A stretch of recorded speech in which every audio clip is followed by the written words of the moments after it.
Assalamu alaikum everybody. Hope you all are keeping really cool and dandy. And আমি নুরজানাত মিম তোমাদের English instructor. So আজকে কিন্তু আমরা অনেক অ্যামেজিং একটা লেসন শিখবো যেটা আমাদের জন্য অনেক গুরুত্বপূর্ণ, আমাদের মডিফায়ার পার্টটার জন্য অনেক গুরুত্বপূর্ণ।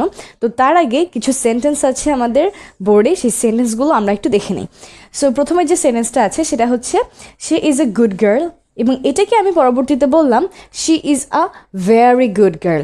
তাহলে দেখো, প্রথমে আমি যখন বললাম she is a good girl, এই কথার তীব্রতার থেকে যখন আমি বললাম she is a very good girl, তখন কিন্তু কথার তীব্রতাটা আরও অনেক বেড়ে গেল, তাই না? কথার গুরুত্বটা আরও বেড়ে গেল। কিসের জন্য? শুধুমাত্র এই ওয়ার্ডটার জন্য, ভেরি। তারপর নেক্সট সেন্টেন্সে যাই, I am sorry. So I am sorry, এটাকে আমি নেক্সট লাইনে বললাম I am extremely sorry. So আমি যদি বলি যে আমি দুঃখিত এবং আমি আন্তরিকভাবে দুঃখিত, সেখানে কিন্তু সেকেন্ড সেন্টেন্সটাই আমাদের জন্য বেশি ডিপনেস নিয়ে আসছে। তো এইখানেও এক্সট্রিমলি ওয়ার্ডের জন্য আমাদের কথার গুরুত্বটা কিন্তু অনেক বেড়ে গেল, আমাদের কথার গভীরতাও অনেক বেড়ে গেল। আর 3 নম্বর যেটা আছে দেখো, আই হ্যাভ মানি, আর নেক্সট সেন্টেন্সে বললাম আই হ্যাভ লিটল মানি। তার মানে কি, যে প্রথমে আমি বললাম যে আমার টাকা আছে, তারপর আমি বললাম আমার টাকা নাই বললেই চলে। লিটল মানে হচ্ছে কোনো কিছু নাই বললেই চলে, এবং মানিটা আনকাউন্টেবল নাউন, এর জন্য আমরা লিটল বসিয়েছি। কাউন্টেবল নাউন হলে আমরা ফিউ বসাতাম। সো এইখানেও কিন্তু লিটল ওয়ার্ডের জন্য কথার গুরুত্ব অনেক কমে গিয়েছে, এখানে বেড়ে গিয়েছিল এবং এখানেও বেড়ে গিয়েছিল। সো আমাদের ইংরেজিতে কিন্তু এমন কিছু শব্দ আছে যেগুলো আমরা অন্য একটা শব্দের আগে যদি বসাই, তখন আমাদের কথার তীব্রতা বা কথার গুরুত্বটা অনেক অনেক বেড়ে যায় অথবা অনেক কমে যায়। আর এই ধরনের ওয়ার্ডগুলোকে আমরা বলে থাকি ইন্টেন্সিফায়ার, অথবা এর আরও একটা নাম আছে। কি নাম সেটা? সেটা হচ্ছে booster. So intensifier or booster is a word that strengthens or weakens another word. তাহলে আমরা মনে রাখবো যে সেই ওয়ার্ডগুলোকে আমরা কী বলি? ইন্টেন্সিফায়ার। এবং এটা কিন্তু আমাদের মডিফায়ারের জন্য অনেক লাগে, এবং এটা আমাদের অ্যাডমিশন টেস্টের জন্য কিন্তু অনেক গুরুত্বপূর্ণ। তো তখন তোমাকে ধরো একটা গ্যাপ দেওয়া থাকবে এবং পাশে বলে দিবে ইউজ অ্যান ইন্টেন্সিফায়ার। তো সেক্ষেত্রে কিন্তু যদি কথাটা পজিটিভ হয় তখন তোমাকে এক ধরনের ইন্টেন্সিফায়ার ব্যবহার করতে হবে, যদি কথাটা নেগেটিভ হয় সেক্ষেত্রে আরেক ধরনের ইন্টেন্সিফায়ার ব্যবহার করতে হবে। তো এবার আমরা দেখি নিই ইন্টেন্সিফায়ার কয় প্রকার এবং ওগুলোর মধ্যে কী কী পড়ে। তো আমি তার আগে এগুলো মুছে দিচ্ছি যেগুলো আমি আগে থেকে লিখে রেখেছিলাম।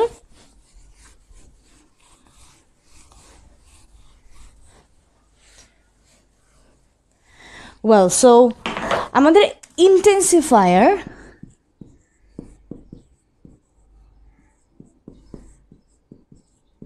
যার আরও একটা নাম কি? বুস্টার, কারণ সেটা আমাদের কথাকে বুস্ট করে দেয়। সো ইন্টেন্সিফায়ার বা বুস্টারকে আমরা দুই ভাগে ভাগ করতে পারি, 2 টাইপস। নাম্বার 1কে আমরা বলি অ্যাম্প্লিফায়ার, এবং নাম্বার 2তে যেটা আছে সেটাকে আমরা বলে থাকি ডাউন টোনার। সো ইন্টেন্সিফায়ার হচ্ছে আমাদের দুই প্রকার, একটাকে আমরা বলি অ্যাম্প্লিফায়ার আর একটাকে আমরা বলি ডাউন টোনার। সো অ্যাম্প্লিফায়ার কোনগুলো আর ডাউন টোনার কোনগুলো? একটা কথা আছে না যে সৎসঙ্গের স্বর্গবাস এবং অসৎসর্গের সর্বনাশ। আমাদের অ্যাম্প্লিফায়ার হচ্ছে আমাদের সৎসঙ্গ এবং আমাদের ডাউন টোনার হচ্ছে আমাদের অসৎসঙ্গ। তার মানে হচ্ছে অ্যাম্প্লিফায়ার আমরা যখন কোনো একটা ওয়ার্ডের আগে ব্যবহার করি তখন আমাদের কথার গুরুত্বটা অনেক বেড়ে যায়, অথবা আমাদের ইম্পর্টেন্সটা অনেক বেড়ে যায়। তার মানে অ্যাম্প্লিফায়ার হচ্ছে আমাদের গুরুত্বকে বাড়িয়ে তোলে। আর যখন আমরা ডাউন টোনার ব্যবহার করি কোনো একটা পার্টস অফ স্পিচের আগে, তখন কি হয়? আমাদের কথার গুরুত্ব অনেক কমে যায়, বা আমাদের কথার ইন্টেন্সিটি, আমাদের কথার তীব্রতাটা অনেক নিচে নেমে যায়। তাহলে ডাউন টোনার ব্যবহার করাটা হচ্ছে অসৎসঙ্গ, এটা ব্যবহার করলে আমাদের কথার তীব্রতা হচ্ছে কমে যায়। তো আমরা খুব ইজিলি বুঝে নিলাম কয় ধরনের ইন্টেন্সিফায়ার আছে আমাদের, অ্যাম্প্লিফায়ার এবং ডাউন টোনার। এখন আমরা যেটা করব সেটা হচ্ছে আমরা কিছু অ্যাম্প্লিফায়ার দেখব এবং কিছু ডাউন টোনার দেখব। তাহলে আমি একটু মুছে দিই আমার লেখাটাকে। সবার আগে চলো আমরা দেখে নিই যে আমাদের অ্যাম্প্লিফায়ার কোনগুলো আছে।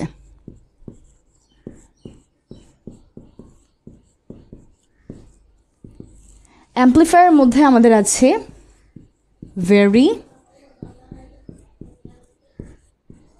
extremely, so, fast, totally, definitely, obviously, etc.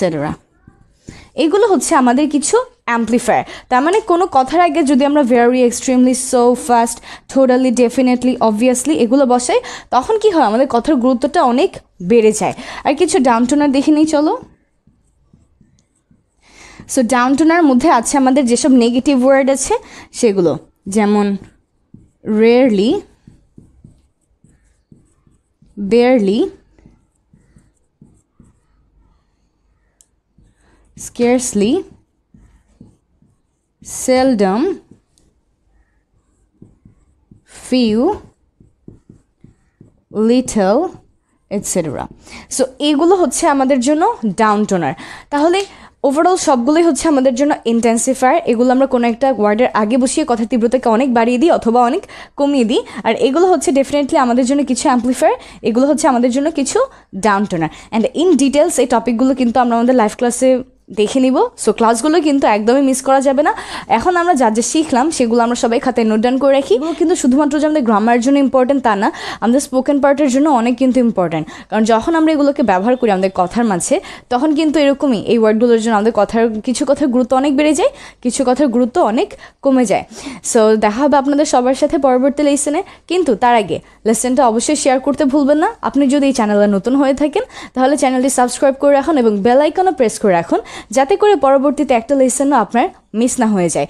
এবং লেসনটা সবার সাথে শেয়ার করে দিন। আমাদের ফেসবুক পেজে কানেক্টেড থাকুন, ফেসবুক গ্রুপে কানেক্টেড থাকুন, ইনস্টাগ্রাম এবং টিকটক অ্যাকাউন্ট সব জায়গায় কানেক্টেড থাকুন এবং লিঙ্কগুলো কিন্তু পেয়ে যাবেন ডেসক্রিপশন বক্সে। সো আমি আবার আপনাদের সাথে দেখা করব। সেই পর্যন্ত সবাই ভালো থাকবেন এবং সুস্থ থাকবেন। আল্লাহ হাফেজ।